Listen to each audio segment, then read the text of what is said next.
Et on va continuer avec une qui a été... Alors j'ai posté des photos de la voiture, hein. J'ai eu des psychopathes, je pèse mes mots. Ça n'est pas une Turbo S. Donc je vous rappelle que vous êtes sur Autostory, mais aussi sur Histo Auto. Et donc j'ai fait le VIN décoding de cette superbe voiture.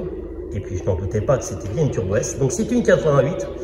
C'est une allemande, donc elle n'a pas la définition dégueulasse des françaises, avec l'intérieur rose trou de balle et avec les sièges pieds de mes couilles. Donc voilà, donc c'est une vraie Turbo S de 88, elle a bien le code qui correspond à ça, et en plus elle a une pelletée d'options, mais je vais laisser Hubert qui va faire son apologie. Ah oui, aussi pour les phares jaunes, c'est une vraie Turbo S, même avec des phares jaunes, ne vous inquiétez pas, ça change, vous savez, c'est une des possibilités. On peut, avec des vis, on enlève les phares et on peut changer la couleur. Mais je te laisse parler, excuse-moi. Mais non, tu me laisses parler très bien. Bah écoute, c'est très simple, cette voiture, je l'ai achetée en 2000 ou 2001 chez, à l'époque, Poulain-le-Fur, Carcurial. Elle avait 35 ou 36 000 km d'origine, c'est pour ça que je l'avais achetée. Donc j'ai fait 20 000 km avec, toujours entretenu chez Porsche. Rien à dire de spécial, c'est une très bonne auto, très puissante, très puissante. Moi, je vais intervenir, c'est que j'ai eu la chance de la conduire et de la ramener, et surtout par rapport à une 220 chevaux ou même à une 250 classique. En tout cas, j'avais pas ce souvenir là. C'est-à-dire que ce qui est génial, c'est que bon, ça a des chevaux en bas, tu roules normalement, et puis tu appuies, et là tu sens que ça charge, et là, tu sens que tu t'en élastique, et bon, et donc ça se rend. J'ai fait 3000 tours, c'est assez dément. Alors il n'y a pas d'anti-patinage, anti-machin, etc. Donc ça se conduit quand même à l'ancienne. Il faut faire attention sur le mouillé en particulier, parce que tu peux quand même te mettre en difficulté si tu ne fais pas attention. Et l'effet turbo est très présent. L'historique de la voiture, je suis le 3e propriétaire. Il y a eu un premier propriétaire donc, qui était pilote de ligne, qui l'a acheté en Allemagne à Krefeld. Donc elle a son tampon, son carnet, il l'a acheté neuve, il y a la facture, 377 000 Deutschmark à l'époque. Putain de merde.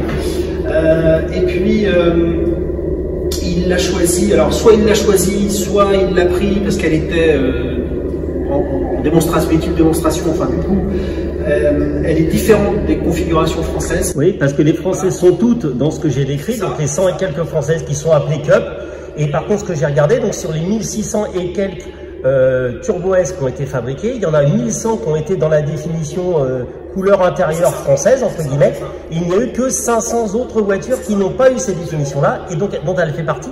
Et sur ce coloris-là, j'ai re-regardé, il y a eu 32 exemplaires de cette coloris-là. Et surtout, ce qui est génial, c'est qu'elle a l'intérieur cuir, les sièges électriques, machin, et qu'elle a une bonne tête bien bonasse, mais c'est une Turbo S. Voilà, donc du coup, je pense que peut-être qu'à l'époque, il en voulait une, mais il ne voulait pas la définition française. C'est pour ça qu'il l'aurait cherché en Allemagne. Je ne sais pas, parce que je ne l'ai pas complété. En tout cas, il l'a gardé 2 ans. Ensuite, elle a été vendue dans la Nièvre. Et moi, donc, je l'ai racheté chez Arcurial à ce gars de la Nièvre. Donc, je suis le 3e propriétaire. Donc, l'historique est parfaitement tracé, parfaitement limpide. Moi, je l'ai toujours fait entretenir chez Porsche. Non, mais elle a des options assez rares parce que, outre le paquet d'options de la S, donc autobloquant, radiateur d'huile de boîte, suspension renforcée, outre ça, les gros freins, ce sont les freins de la 928. Donc, outre ça, elle a les sièges sport, cuir, tout cuir, sport, siège chauffant, le sound system. Ça fait un peu rire aujourd'hui parce que c'est un sound system top il y a 30 ans, mais bon, il marche très bien. Bref, c'est une voiture qui est utilisable. Il y aurait éventuellement la courroie, je l'ai fait changer.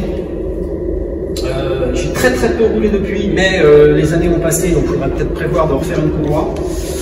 Non, mais enfin, t'as pas besoin de faire la voiture, il n'y a rien à dire, la voiture est très belle. Et surtout, un kilométrage totalement impossible à avoir, enfin bon, certifié, il n'y a rien à dire. Bon allez, tu repars avec, c'est ça? Allez.